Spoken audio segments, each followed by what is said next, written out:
nome, Mirei. Muito boa tarde, filha. Como é que estás? Eu estou bem, na graça de Deus.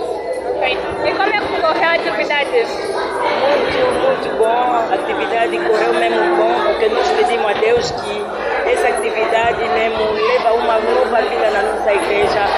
Eu creio, acredito mesmo que essa atividade mesmo levou uma nova vida na nossa igreja, na vida de todas as mães dessa igreja.